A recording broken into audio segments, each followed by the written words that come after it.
Mesdames, Messieurs, bonjour et bienvenue. Depuis le rejet du projet de révision constitutionnelle, le Parlement béninois vit comme une mutation profonde. Et comme pour clairement la matérialiser, une série d'actions remarquables en fin de semaine écoulée. Éclatement du groupe parlementaire République Nouvelle Dynamique, Cohésion et Action conduit par le député Pascal Essou après la démission de 5 de ses pairs, défection de 15 députés FCB et alliés, formation du bloc de la majorité parlementaire BMP constituée de 59 députés. La 7e législature semble vivre désormais une nouvelle ère. Mais pour quel résultat? À quoi pourrait bien s'apparenter le rapport désormais pouvoir exécutif et législatif dans les tout prochains jours? Et quel impact sur la gouvernance du régime en place? Ce sont là, entre autres questions, qui constitueront le fil d'Ariane de ce numéro de votre émission 100% Bénin du jour. Deux invités à mes côtés pour l'instant débat. Ce sera autour du thème reconfiguration de l'Assemblée nationale du Bénin. Quel impact sur la vie politique et la gouvernance talon?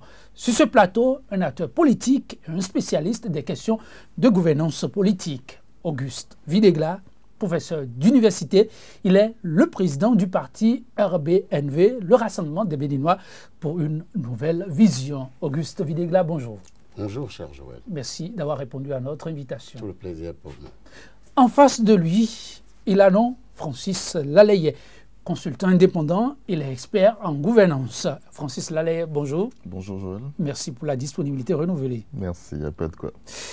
Après un an de gestion au sommet de l'État, le régime du nouveau départ peut désormais affirmer jouir d'une majorité confortable à l'Assemblée nationale. En tout cas, 59 des 83 députés qui siègent ont officiellement apporté leur soutien et adhésion aux actions du chef de l'État. Dans un contexte de réforme profonde, en cours donc, son lit bien de langue, sa vos citations sont pesant d'or. Mais pas seulement. Plus au-delà, il y a bien à s'interroger.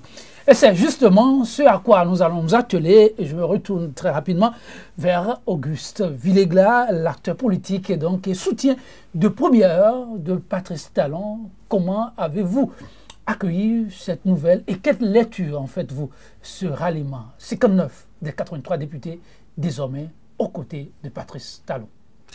Je vous remercie. D'abord, je tiens à saluer ces honorables députés que j'appellerai ici des bons patriotes de la République pour avoir compris que aujourd'hui, plus que jamais, notre pays a besoin du concours de toutes ses filles et de tous ses fils afin de relever les nombreux défis qui l'assaillent, afin que le nouveau départ pour notre pays puisse être véritablement l'élément moteur qui enclenche le décollage de notre pays vers son développement.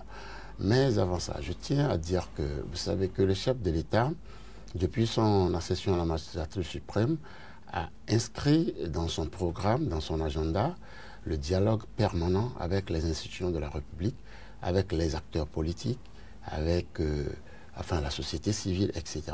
Aujourd'hui, c'est le fruit de ce dialogue qui a permis à ces honorables députés de comprendre le bien fondé des actions du chef de l'État, des actions qui tendent à redonner à notre pays sa place de choix dans le concert des nations et aussi de permettre à notre pays, à la fin de la mise en œuvre du programme d'action du gouvernement, que le Bénin soit désormais doté de tous les outils, de toutes les infrastructures et de toutes les conditions socio-économiques et culturelles pouvant permettre à notre pays désormais d'aborder l'avenir avec sérénité. Aborder l'avenir avec sérénité. Patrice Talon, en lançant son PAG, l'a officiellement aussi clamé, demander à ce qu'il soit accompagné par l'institution parlementaire. Regardant droit dans les yeux le président de l'Assemblée nationale en son temps, Adrien Ombedji. Et oui, Francis Laleye, aujourd'hui, cet appel du chef de l'État semble être entendu. Je voudrais peut-être un peu nuancer pour dire, non pas qu'il n'est pas entendu, mais dans un pays, dans une démocratie, c'est normal qu'on ait des gens qui soient en faveur, qui soutiennent l'action du gouvernement. Le gouvernement a besoin d'être soutenu, tout gouvernement a besoin d'être soutenu. Mais c'est normal, et tout aussi normal, et en cela, pour faire un clin d'œil à mon ami M. Videgla, je ne crois pas qu'il y ait de bons patriotes d'un côté et de mauvais patriotes de l'autre. Le fait de soutenir l'action du président ne veut pas dire que pour ça ils sont bons et que ceux qui ne le soutiennent pas sont mauvais. Non, c'est des visions différentes. Chacun essaye, en fonction d'un certain nombre de considérations, parfois générales, parfois plus personnelles, de se déterminer. Et donc, je pense que c'est normal et il faut qu'il y ait une opposition. Il faut qu'il y ait des gens. On n'est pas dans un... Et il n'est pas souhaitable qu'on soit dans un régime, je dirais, unanimiste.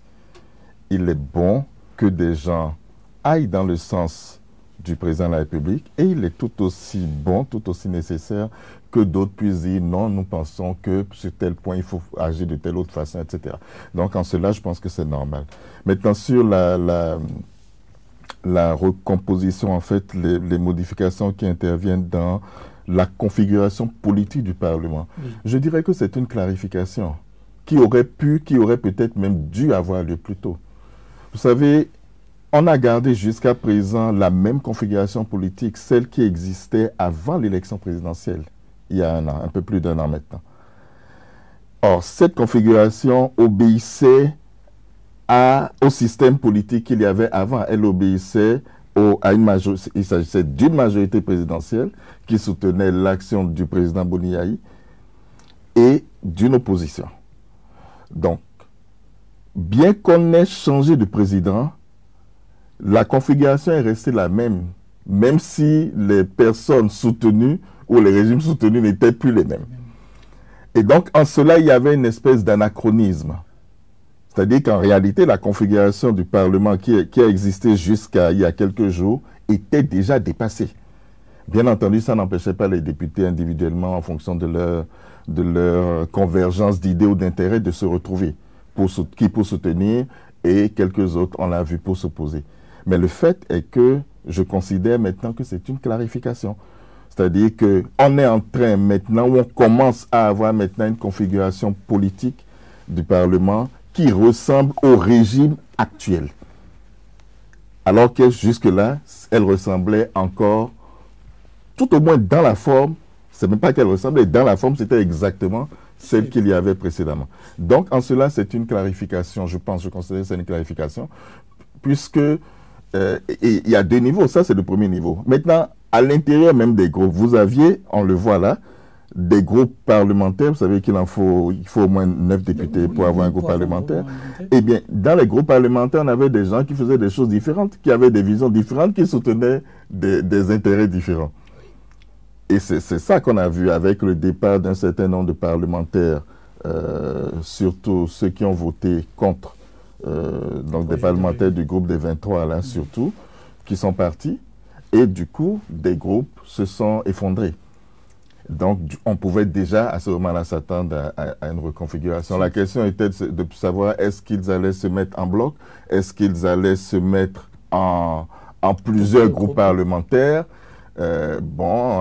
Manifestement, la stratégie qui a été retenue, c'est de se mettre en bloc, de former le groupe des 59 pour le moment.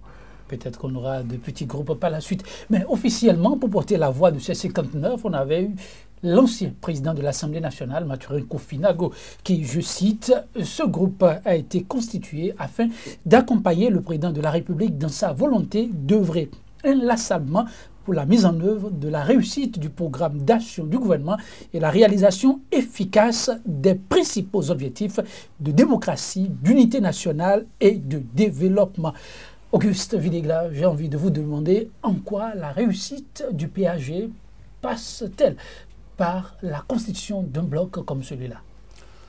Très bien. Vous savez que notre constitution a prévu un régime de type présidentiel pour notre pays, mais en même temps a prévu des dispositions où l'action de contrôle par le Parlement de l'action gouvernementale est pratiquement permanente et que le gouvernement aussi a l'obligation, par exemple, de soumettre avant toute signature d'accord des demandes de ratification, etc.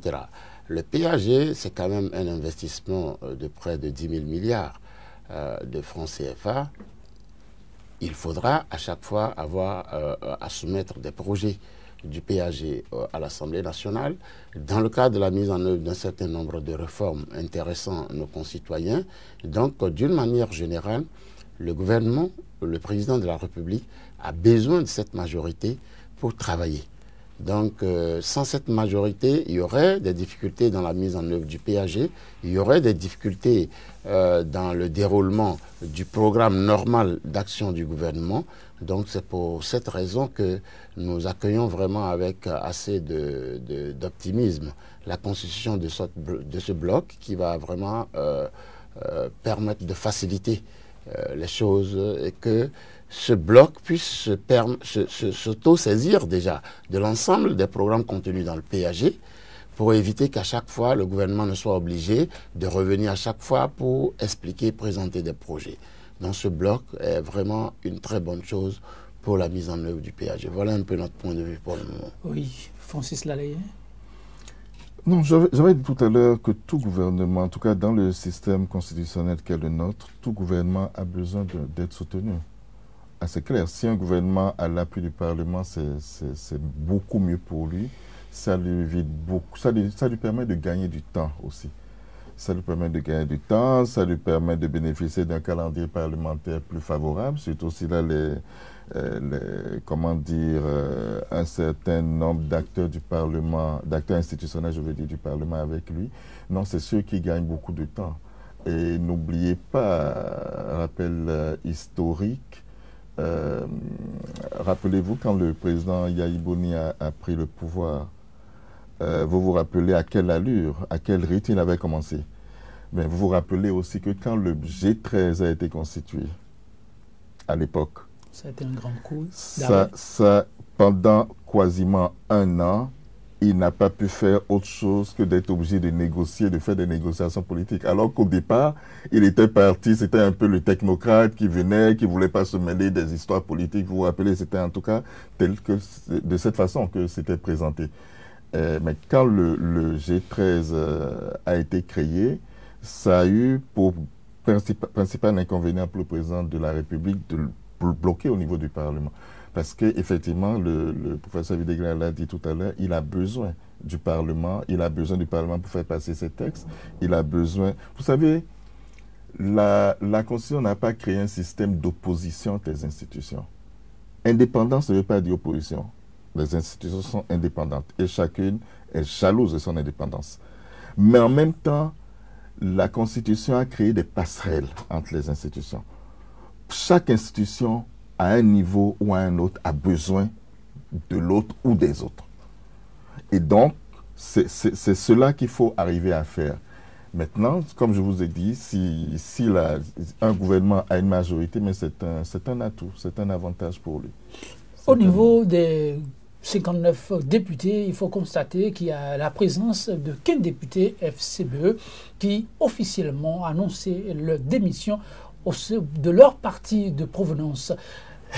Videglin, vous êtes aussi acteur politique, je l'ai dit, président de parti politique de surcroît. Aujourd'hui, certes, vous soutenez l'action du régime en place, mais ce volet, comment vous l'avez apprécié personnellement, avec un peu de recul?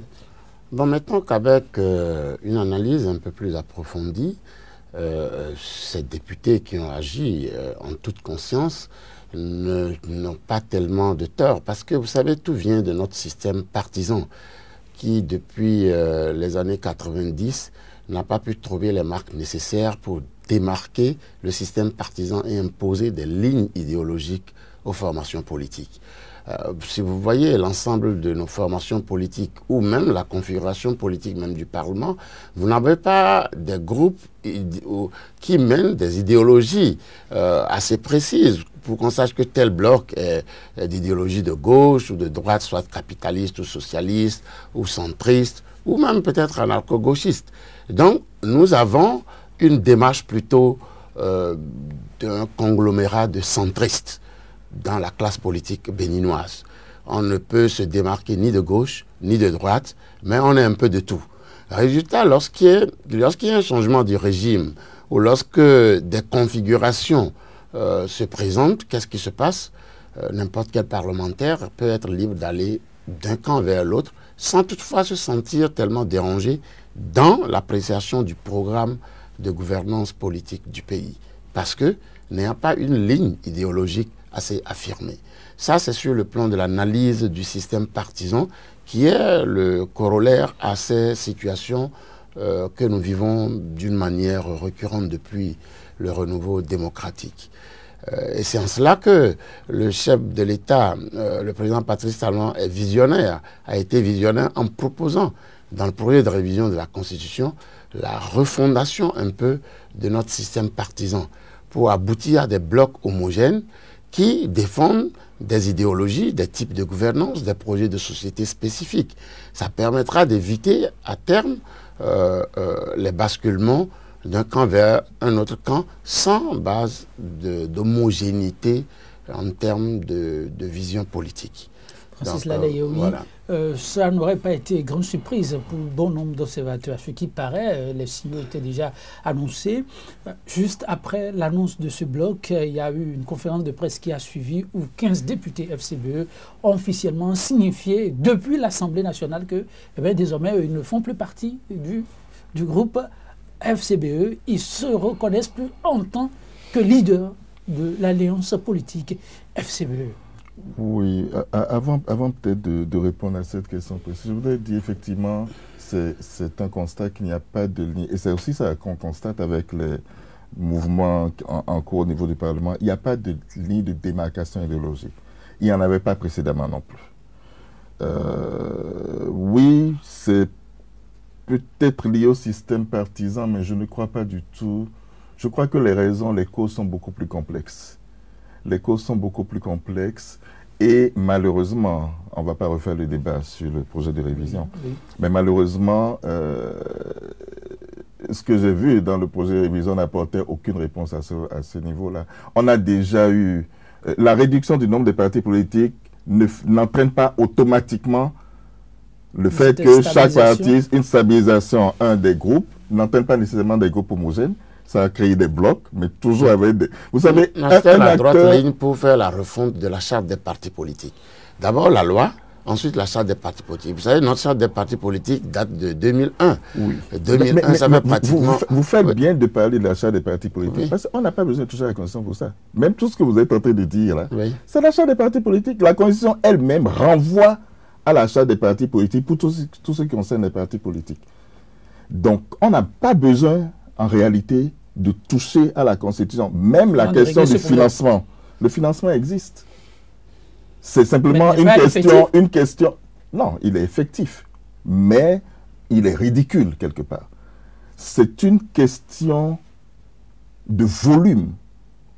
Le financement existe, mais pour bénéficier du financement, je crois que vous devez avoir fait au moins 10% à la présidentielle, et je ne sais plus quel est le taux pour les législatives, et vous avez des montants qui ça existe, c'est dans la charte des partis politiques. Tout ce qui concerne la gestion des partis politiques, l'organisation, le management par l'État des partis politiques est dans la charte des partis politiques. Donc si on veut corriger ça, c'est à ce niveau-là qu'il faut aller d'abord.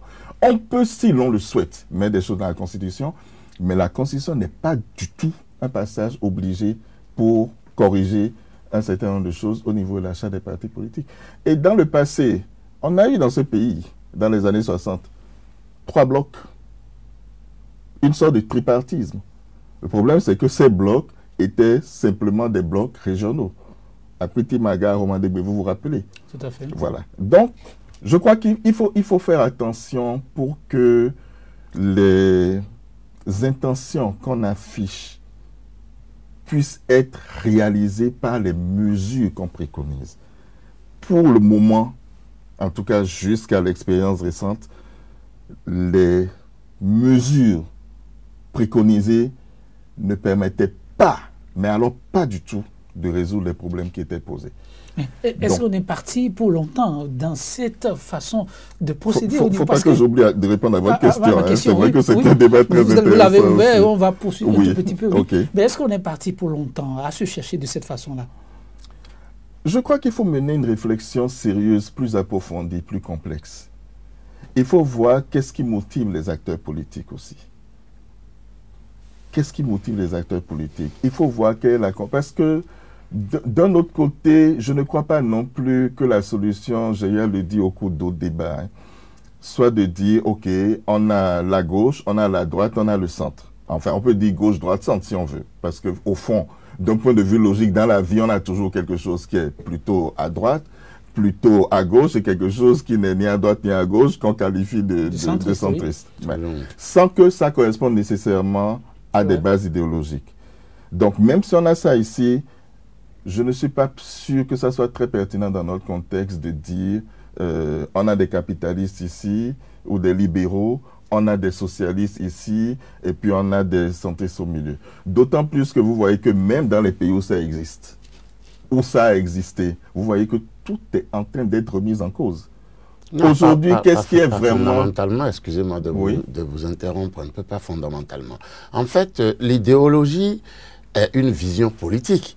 Mais le soubassement de cette vision politique, c'est d'abord le projet de société que porte le parti. À partir du projet de société qu'on détermine l'orientation idéologique du parti. Absolument, monsieur Lalayé. Je dirais la démarche contraire. C'est-à-dire que vous avez une idéologie. Oui. Vous êtes, par exemple, communiste. Oui. Et votre projet de société doit refléter. Donc, ce n'est pas l'inverse. Ce n'est pas que vous faites un projet de société. Sur quelle base peut-on comprendre que vous êtes communiste ou pas? C'est votre discours, c'est votre orientation économique. C'est la vision que vous développez qui fait qu'on vous dit que vous êtes communiste. Mais tout ça est antérieur au projet de société. Le projet de société vient après. Au moment où on se concède pour dire, tiens, on a envie de former un parti politique, moi je pense, voilà comment je vois la société. Ah oui, moi si je vois la société comme ça, par exemple je considère que l'État doit diriger, par exemple, que l'État doit vraiment tout contrôler. Ouais. Ça c'est ma vision. Et on se retrouve dessus, c'est ça notre vision. Et au moment maintenant où on l'a traduit en programme de société, on se rend compte que le programme de société, effectivement, correspond à la vision. Mais ce que je veux dire, simplement, par rapport à ce que vous disiez, enfin, j'inverse les choses. Je pense que c'est et vous revenez à ma question. Avec cette configuration, et cette annonce faite dans ces conditions, qui pour certains les a plutôt choqués, et qui ne paraissaient pas élégants, venant de députés annoncés depuis le Parlement que oui, désormais, eux ne font plus partie d'une telle formation politique, et pour un certain nombre de raisons évoquées. Comme je vous l'ai dit, c'est un problème qui existe en réalité, je pense, dans la plupart des groupes parlementaires, sinon tous. Vous prenez même la RB aujourd'hui. Combien de députés RB votent en fonction des directives officielles du parti? Vous voyez que même dans ce groupe qui n'est plus grand, il y a déjà des tendances différentes. La même chose a existé dans les différents groupes. Et c'est là aussi que je parle de clarification parce que je regardais un peu, je lisais hier les différentes déclarations des nouveaux groupes. Et je m'amusais de constater que la plupart des raisons qui sont évoquées pour justifier la création des groupes sont des raisons qui auraient justifié que ces groupes fussent créés, pour parler en français plus conventionnel, que ces groupes fussent créés dès l'installation du nouveau régime. C'est-à-dire que c'est maintenant, vous prenez par exemple les FCB, les 15 qui partent, c'est maintenant qu'on nous explique, oui, qu'il y avait Zisso qui a été positionné et qu'on n'était pas d'accord et tout, mais plus d'un an après. Je pense vous pensez qu'il s'agit d'une petite hypocrisie dans la démarche? Ça donne l'impression qu'on cherche tous les arguments pour justifier une position donnée. Les arguments, on a envie de soutenir un régime, on soutient le régime. On a envie de combattre un régime, on combat le régime. Il n'y a pas que, donc je dis quand... Oui, vous donnez des exemples. Voilà, je pris juste un exemple. Mais quand vous regardez justement un peu, je dirais, pas le manifeste, c'est trop grand comme mot ici, mais quand vous prenez les justifications, les arguments qui expliquent officiellement de la voix des personnes les plus autorisées, des porte-paroles de ces groupes, qui expliquent leur prise de position actuelle, quand vous lisez ça, vous vous dites, mais voilà. Vous êtes un peu perdu. Maintenant, je suis tout à fait d'accord. Comme je l'ai dit depuis le départ, excusez-moi, comme je l'ai dit depuis le départ, on veut soutenir quelqu'un, on le soutient, c'est clair. on ne veut pas soutenir quelqu'un, on ne le soutient pas, c'est Pas clair. de cachotterie tout à fait possible. d'accord. D'abord, il oui. faudra clarifier une chose. Les FCBE ne sont pas un parti politique. Oui, C'est plutôt un regroupement d'organisations politiques, de personnalités politiques, etc. et tout, qui s'étaient regroupés autour d'un régime pendant un moment, en fonction des intérêts, soit politiques, soit divergents, etc. Aujourd'hui, le régime n'existe plus. Oui, oui. Et là-dessus, il dit qu'il est surpris par les arguments justement avancés, et que ce n'est que maintenant, parce qu'on avance comme argument, comme quoi hier on n'a pas été écouté. Non, il n'y a absolument pas de surprise. Dans ce sens, lui-même, il a dit, après l'installation du... C'est parce que ça vienne un an après. Oui, mais c'est ça, c'est ce que je voulais expliquer. Okay. Après la venue du nouveau départ, donc il fallait du temps pour opérer les mutations au niveau du Parlement. Vous savez qu'il y avait pratiquement la même configuration, à l'exception de l'Union fait la Nation, qui était fortement dans l'opposition et qui a rejoint la mouvance présidentielle.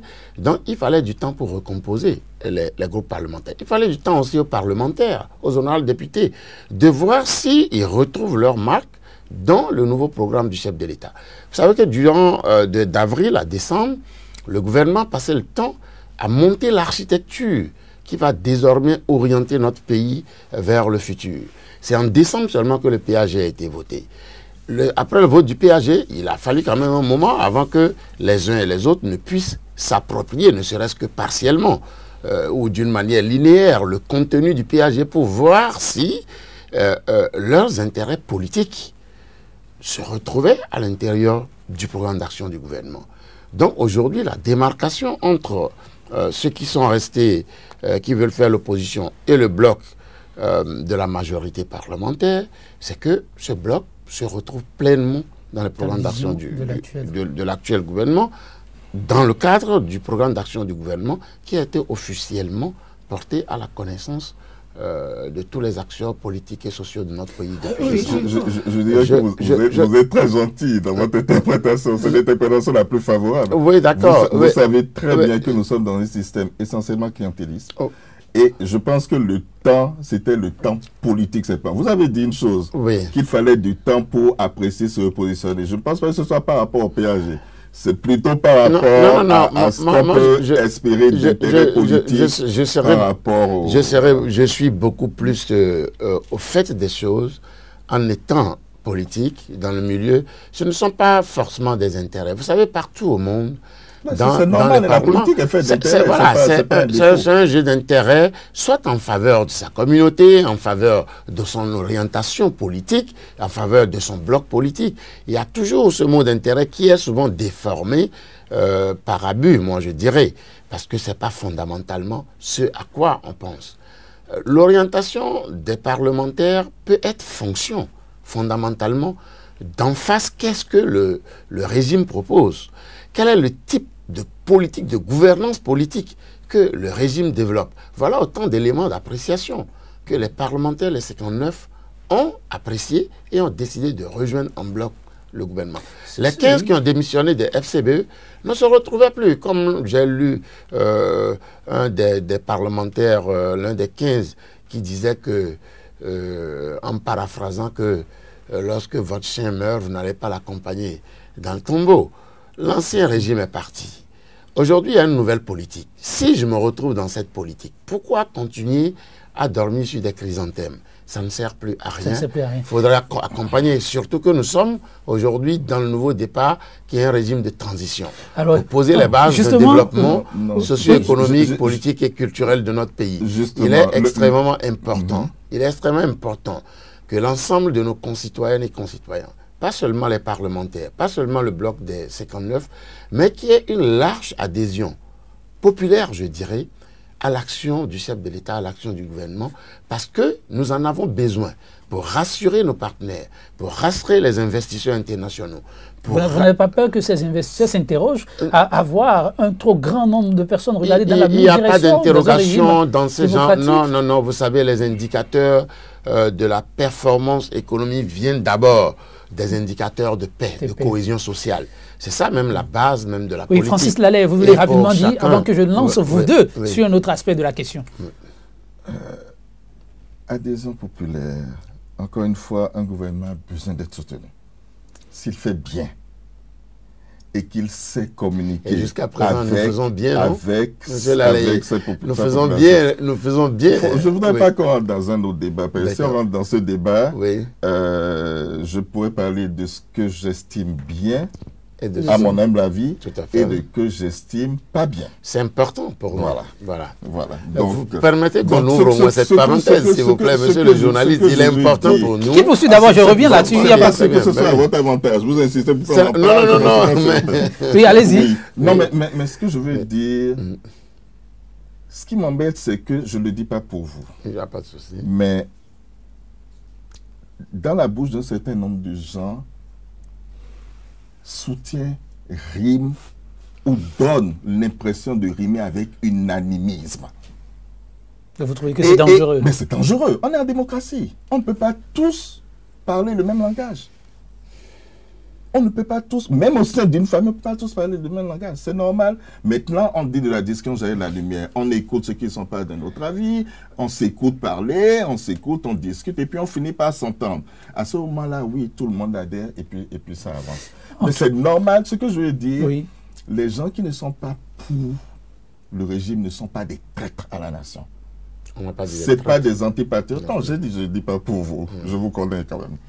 Donc, ces gens-là ne sont pas... Parce qu'on a l'impression que dès que vous n'avez pas le même point de vue, tout de suite, vous êtes vilipendé, vous êtes catalogué. Et je sais que c'est pas bien. C'est normal. Et la démocratie, c'est aussi la tolérance. Tout à fait. Je compléterai en rectifiant. Nous avons ceux qui ont des voix dissonantes, qui sont dans une posture de critique constructive. Là, oui, c'est accepté, c'est même souhaité, c'est même provoqué, voulu. Parce que sans critique, vous ne pouvez pas vous améliorer. Forcément. Mais par contre, ceux qui sont dans la posture de la délation, du dilatoire, des insultes, comme vous en voyez quelquefois. Ce que vous dites n'est l'apanage d'aucun camp. Ce que vous dites existe dans les deux camps. Tout à fait. Mais nous, nous condamnons ces genres de postures. Il faut condamner ceux qui font ça d'où qu'ils viennent. Absolument. Qu'ils soient des soutiens du régime ou qu'ils soient des soutiens de l'opposition. Il faut condamner ça. Absolument. En tout cas, ce n'est pas manichéen, ce n'est pas d'un côté les bons et d'un côté les mauvais, non. Par rapport à l'annonce faite sur ce bloc, d'aucuns craignent vivre une période dite révolue, où quand ça dit pi par ici, ça dit pan par là, 59 sur 83, oui. Francis Laleyet, je ne sais pas si vous voyez ce dont il est question, une époque très récente que certains observateurs disent pouvoir être en train de revivre lentement mais sûrement. Il est de la responsabilité du Parlement et des parlementaires de faire en sorte qu'à aucun moment on ait l'impression que le Parlement est une caisse d'enregistrement. C'est valable pour le Parlement actuel, c'est valable, ça a été valable pour les législatures précédentes et ça sera valable pour les législatures à venir. Il ne faut à aucun moment que le Parlement soit une caisse d'enregistrement. Quand le Parlement devient une caisse d'enregistrement, non seulement c'est mauvais pour la démocratie, c'est mauvais pour les populations, c'est mauvais pour les parlementaires eux-mêmes, parce qu'eux-mêmes le sentent. Ils sont au contact des populations, ils vivent avec les populations. Et quand ils sont appréciés des populations, ils le sentent. Mais quand ils sont décriés par les populations aussi, ils le sentent.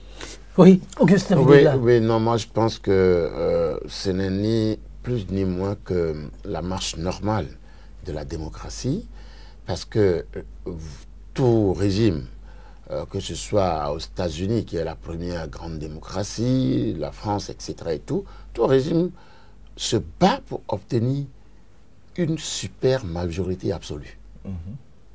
Pourquoi? Parce que tout régime défend une orientation politique, une orientation économique, une orientation socio-culturelle et économique d'une manière générale.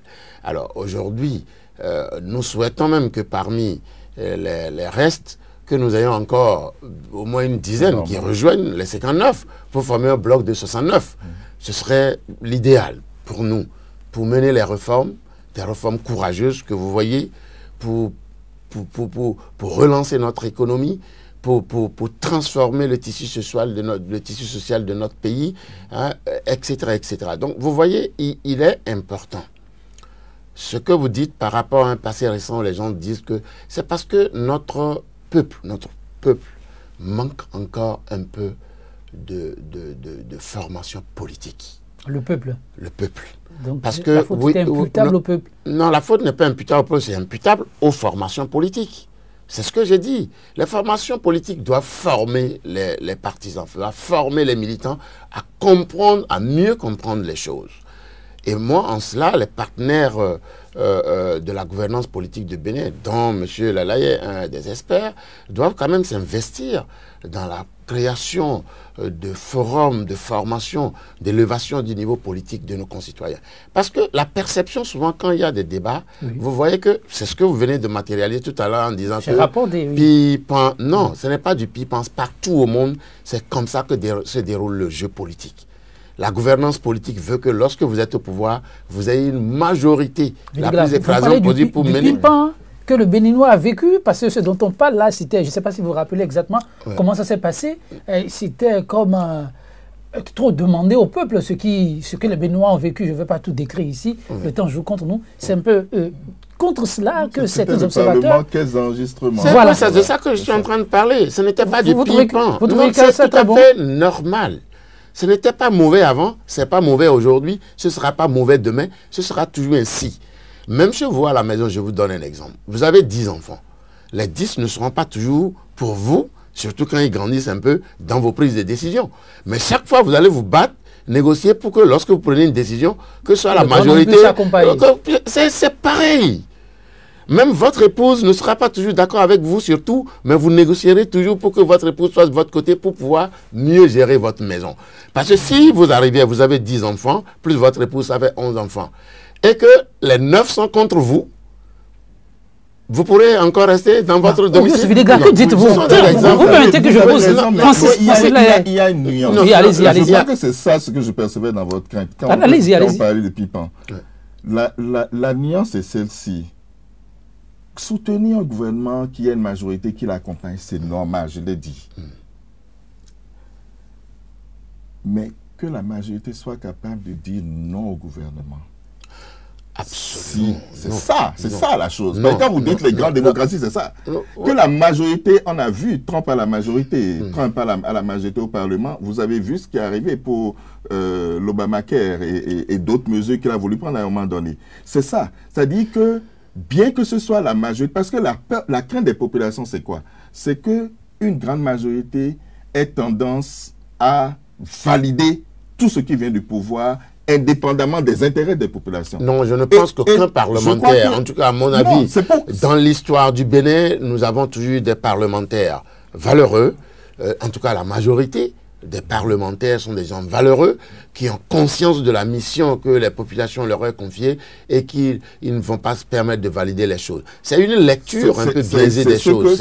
Non, pas du tout. Non, c'est mon avis parce que... C'est ce que je disais tout à l'heure. Et nous avons de grands... Et on y revient là. Oui. Il est dans l'intérêt et du Parlement et des parlementaires de ne donner à aucun moment l'impression que le Parlement devient une caisse d'enregistrement. Et j'ai bien dit, quel que soit le régime, hier, aujourd'hui comme demain. Non, lorsqu'on est dans l'opposition, il est de bon ton qu'on dise aux populations que la majorité parlementaire est une caisse d'enregistrement. Oui, c'est normal, c'est le jeu politique. Oui, mais dans le fond, parce que, bon, jusqu'à un passé récent, nous on était dans l'opposition. Lorsque des lois passent, nous disons que bon, non, c'est de l'enregistrement, c'est des mauvaises choses, c'est normal. C'était pas du vrai quand ça se disait? Ou bien non, ce n'est pas que du vrai. Il fallait bien critiquer et apporter en même temps des solutions constructives. Parce que nous, on ne critiquait pas, on ne disait pas seulement qu'ils ont enregistré seulement, mais nous envoyons des propositions. Nous avons même fait un opuscule qu'on a distribué à tout le monde pour dire que telle loi devait être stoppée. Que répondez-vous à ceux-là qui ont une grande inquiétude et qui l'ont déjà manifesté, et j'imagine que vous l'avez lu, sinon vous le constaterez dans les prochains jours. Ils ont rapporté que ils ont constaté, avant l'annonce officielle de ce bloc, qu'il y a eu un certain nombre de propositions de loi, de projets, de tests passés devant les députés qui ont fait objet de protestations de la part des populations, mais que ces députés ont quand même voté et qui ont été ensuite rejetés par la Cour pour non-conformité, inconstitutionnalité et autres. Alors, un 59 accordé aujourd'hui, vous avez demandé, en addition, pourquoi pas, que c'est aussi un couteau à double tranchant. Le chef de l'État ne fait pas attention, il peut se retrouver dans le gouffre. C'est quoi votre lecture de cette inquiétude? Elle est fondée ou pas? Non, elle n'est pas fondée d'une part, parce que d'abord, les gens disent la population, le peuple. Oui. C'est du pléonasme, c'est du narcissisme. Mais vous avez vu les travailleurs, par exemple la loi sur... oui, non, les travailleurs à eux seuls ne constituent pas le peuple, non. Le peuple, quand même, c'est un ensemble, c'est tout le monde. Les gens s'approprient le peuple, la population. Pour moi, oui. vous comprenez... Allez-y très rapidement, il paraît qu'il ne nous reste que 2 minutes. Ah, seulement, hein? Seulement, oui. Le temps passe si vite. Mais oui. c'est pas possible. C'est pas possible, on y reviendra, ne vous en faites pas. Bon, ok. Donc, pour nous, c'est que les populations, lorsqu'ils émettent, les représentants même des populations, ce sont les parlementaires. C'est eux seuls qui sont même habilités à dire le peuple, contrairement à ce qu'on entend souvent. Parce qu'ils sont les mandataires du peuple. Ils sont parlementaires pour défendre les intérêts du peuple. Alors, lorsqu'ils prennent des décisions ou qu'ils valident un texte qui, par la suite, est bloqué au niveau de la Cour constitutionnelle, soit pour vice de forme ou de procédure, ça arrive. Vous savez, l'erreur est humaine. Donc, vous avez vu ce qui se passe aux États-Unis. Le président Trump, il est bloqué, il revient sous une autre forme. Quand ça arrive plus d'une fois, il faut pas s'interpeller. Non, c'est la vitalité de notre démocratie. Alors, Auguste Videgla, qu'avez-vous envie de dire à tous ceux-là qui vous suivent, avant qu'on revienne sur d'autres volets? C'est que notre démocratie, de jour en jour, prouve sa vitalité, mûrit et donne un bon espoir. Et un bon espoir à la jeunesse, contrairement à ce qui est brandi, nous devons être fiers de ce qui se passe dans notre pays parce que nous vivons une profonde mutation aujourd'hui qui va permettre au Bénin demain d'assurer un avenir politique, un avenir où la jeunesse sera épanouie, où l'ensemble de nos populations, notre tissu social sera véritablement... Merci Auguste Videgla. Je n'ai pas fini, s'il vous plaît. C'est terminé, oui. Surtout, la paix, nous devons cultiver la paix dans chacune de nos actions, dans chacun de nos propos. On vous a compris, Auguste Videgla, oui, Francis Lallet, je m'en voudrais de ne pas lui donner la parole avant de conclure. Okay, allez-y. Oui. Très rapidement. C'est la conclusion? Oui, c'est la conclusion. Ben, je crois que ce qui se passe au Parlement n'a rien de nouveau. Ça s'est passé sous les différents régimes. C'est le timing qui est différent, comme je l'expliquais un peu tout à l'heure, parce que c'était même un peu surprenant que ça n'ait pas eu lieu plus tôt. Nous avons besoin d'une opposition, le gouvernement a besoin d'une majorité pour fonctionner, mais il faut, quand on regarde l'histoire politique récente de notre pays depuis 1990, aucune majorité parlementaire large n'a tenu jusqu'au bout. Aucune. Et il faut savoir gérer les choses. Il y a d'ailleurs quelque chose qui m'a paru un peu, on n'a plus le temps d'en parler, un peu bizarre dans l'intitulé du groupe. Généralement, on voit toujours présidentiel, mouvance présidentielle. Non, bon, Francis, et la conclusion. Francis, vous avez juste la conclusion. Je note que c'est bloc de la majorité parlementaire. Oui. Je ne sais pas si, j'imagine que les mots n'ont pas été choisis par hasard. Non, pas par hasard. Voilà. Et ça, sur le plan sémantique, c'est lourd de conséquences. Le fait de ne pas dire présidentiel, mais parlementaire, ça veut dire que ça peut être présidentiel aujourd'hui et non présidentiel demain. Merci Francis Lallet, Auguste Videgla, merci, le temps nous a fait défaut. Mesdames, Messieurs, c'est le sujet, l'intitulé qui nous y conduit. Demain, c'est un autre jour pour un autre plateau, vous serez encore mieux servis. Oui, vivre longtemps pour voir une chose et son contraire, c'est la nature même de la vie. 100% Bénin, le numéro du jour, nous allons y mettre un thème et ce sera sur cette citation du grand leader et révolutionnaire de son temps, Mahatma Gandhi. La vie est un mystère qu'il faut vivre et non un problème à résoudre. Merci infiniment à vous d'avoir une fois encore été des nôtres. À très vite.